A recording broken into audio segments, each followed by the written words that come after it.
What's up, this is the True Stars Warrior. Today we're going to go over all the blasters in the original trilogy. This video will not include slug throwers or other weapons that don't fire blaster bolts. It also won't include blaster pistols because I already made a video on that. The link will be in the description. Let's get it started with blaster rifles. Blaster rifles were reliable blasters that could span across all ranges. They could utilize alternate firing modes, making them adaptable to many situations.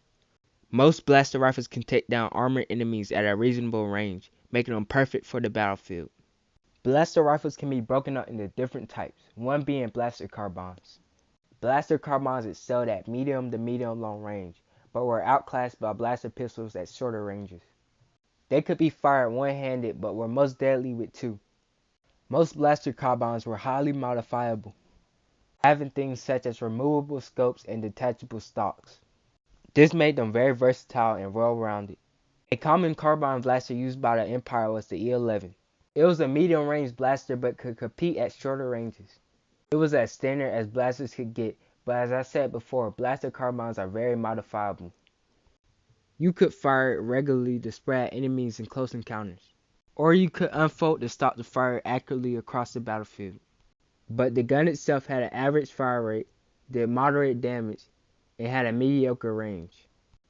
However, that's all the Empire needed for patrolling towns and wiping out unarmored rebel scum. It also had a non-lethal stun setting that could capture personnel alive.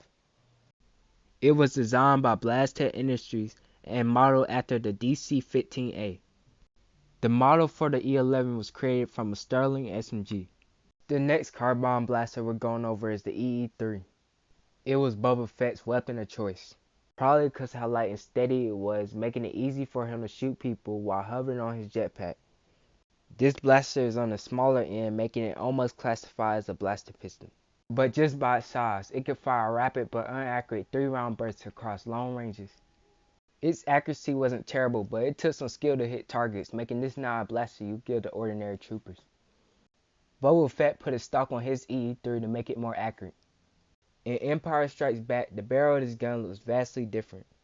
This is because in Return of the Jedi, the blaster had a close-up scene, so they wanted to make the blaster look more appealing.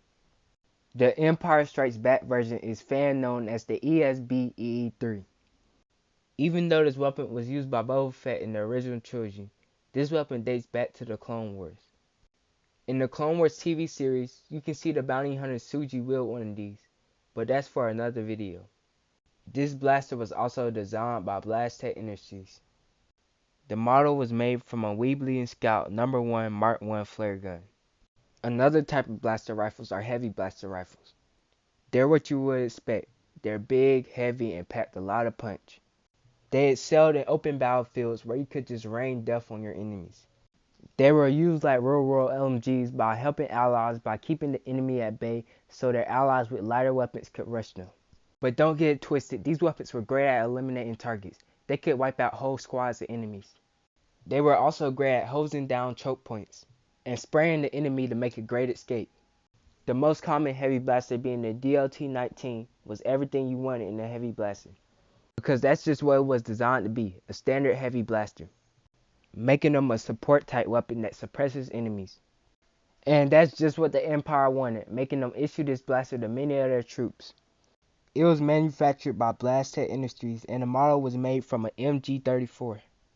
The bounty hunter Dengar was armed with one of these when he was summoned to the Executor flagship by Darth Vader. Next is the RT-97C. It traded some accuracy for higher damage, rate of fire, and range. It was equipped with a scope, but you would probably have to lead your shot to hit enemies at a distance.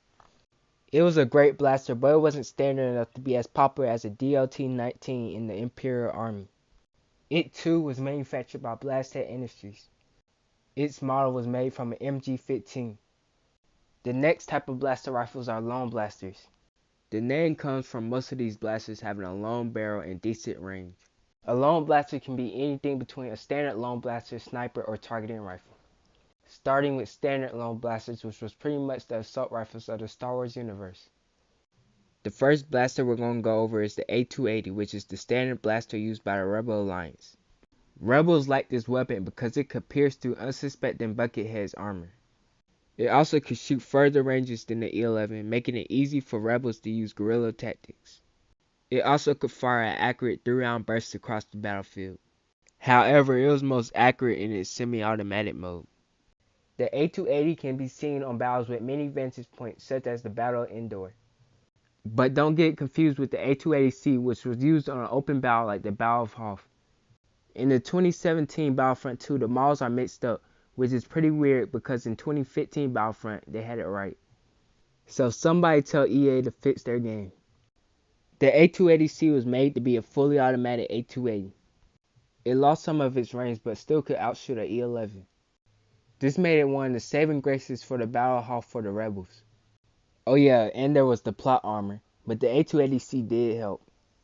In Legends, the A280C is named the A295, but they're pretty much the same thing. Both the A280 and the A280C were manufactured by Blaster Industries. The model of the A280C was made from an STG-44, and the regular A280 model was made from an M16. As a bonus, there was a model named the A280 CFE in Rogue One. The next type of long blaster are sniper rifles. They were sometimes called laser rifles because the bolt looked kinda like a beam. But blasters shot plasma, not lasers. Their appearance was caused by both the long barrel and the speed of the bolt. The bolt made tracking snipers fairly easy, giving it a big risk. However, a good sniper could eliminate a target and be out of there before the enemies knew what hit them. This made these weapons ideal for assassins and bounty hunters. They could hit targets from great distances, making it a hassle to trace the bolt. And there's also the fact that blasters don't really have bullet drops since they don't really have to worry about velocity. In Empire Strikes Back, the assassin droid IG-88 is carrying a DLT-20A laser rifle. It could shoot faster than most blaster rifles, making it plausible to use at medium range. It excelled at long range, being able to take out multiple enemies before overheating. This caused it to do a little less damage, but still could take out most infantry. Since IG-88 was a droid with robotic strength and a targeting system, he could pretty much one-handed hip fire these weapons. He could have this blaster in one hand and a smaller blaster in the other and just air it out on everybody. He didn't feel fatigued, so he could pretty much do this all day. So I wouldn't mess with IG-88 unless you're Boba Fett, of course. The DLT-20A was issued to stormtroopers and outmatched the A280 at long ranges. The model of this blaster was used to make the pulse cannon, but these were two very different weapons. If you mistake a pulse cannon for this blaster, you might do more than take out your target. At least you could rest assured knowing the job is complete. Just remember, nothing's too strong for plot armor. The DL-20A was manufactured by Blaster Industries. This blaster was made from the MP-44. The last type of long blasters are targeting rifles. These were pretty much heavy long blasters. Matter of fact, most of these were modified from heavy blasters. The bolts weren't as fast or precise as snipers, but these blasters had a little less recoil, allowing you to stay on target even if you miss a few shots. They also fired faster than most snipers, but slower than most standard long blasters. The bolts weren't as traceable as snipers, making them great for bounty hunters. A bounty hunter named Boss used a targeting rifle named the Rebel V10. Don't let its flimsy look fool you. This weapon could do serious damage to enemies. Its fire rate being on the faster side plus its high damage made it a devastating weapon. Boss Rebel was modified into a mortar gun. This allowed it to use a grenade launcher as an alternate firing mode. Boss loaded his with micro grenades, allowing him to eliminate targets without causing too much unnecessary damage. The Rebel was manufactured by Blaster Industries and the model was made from a Weebly Shermanly riot gun. EA Battlefront added two other targeting rifles. One being the DLT-19X, which was a modified DLT-19, and the other being the T-21B, which was a modified T-21. I will eventually be making a video on all the Canon game exclusive weapons. The final type of blaster rifles in this video is light repeating blasters. These blasters could shoot heavy bolts in rapid succession. The bolts also had a slight blast radius, so if you got shot with one of these, you were pretty much a goner. They were pretty much like fully automatic targeting rifles. However, these weapons heated up fairly quick, making every shot count. Light repeating blasters were a step up from heavy blasters. A step up from light repeating blasters would be heavy repeating blasters, such as Battlefront's TL-50. And a step up from that were repeating blaster cannons, but those were too big to be considered rifles. The Empire used a light repeating blaster named the T-21. These weapons could take out light armored vehicles, so just imagine what they could do to troopers. But luckily for troopers, it wasn't suited for close range. They were used to take out armored enemies from a distance. The T-21 was manufactured by Blastech Industries, and the model was made from a Lewis LMG. Now for the weapons I couldn't identify. The first is carried by a rebel trooper on Hoth. I'm not sure if this is a blaster or not, but it's definitely not like any we've seen before. It's possible that this was an ion cannon since this was the Battle of Hoth, but I'm very unsure about that. The next one I'm 90% sure is a tripod, but he's carrying it like a blaster. And you never know in the Star Wars universe. A blaster could be made out of literally everything. Well, that was the end of the video. Like and subscribe for more Star Wars content. Expect videos on the Clone Wars, blaster cannons, non-blaster weapons, and equipment.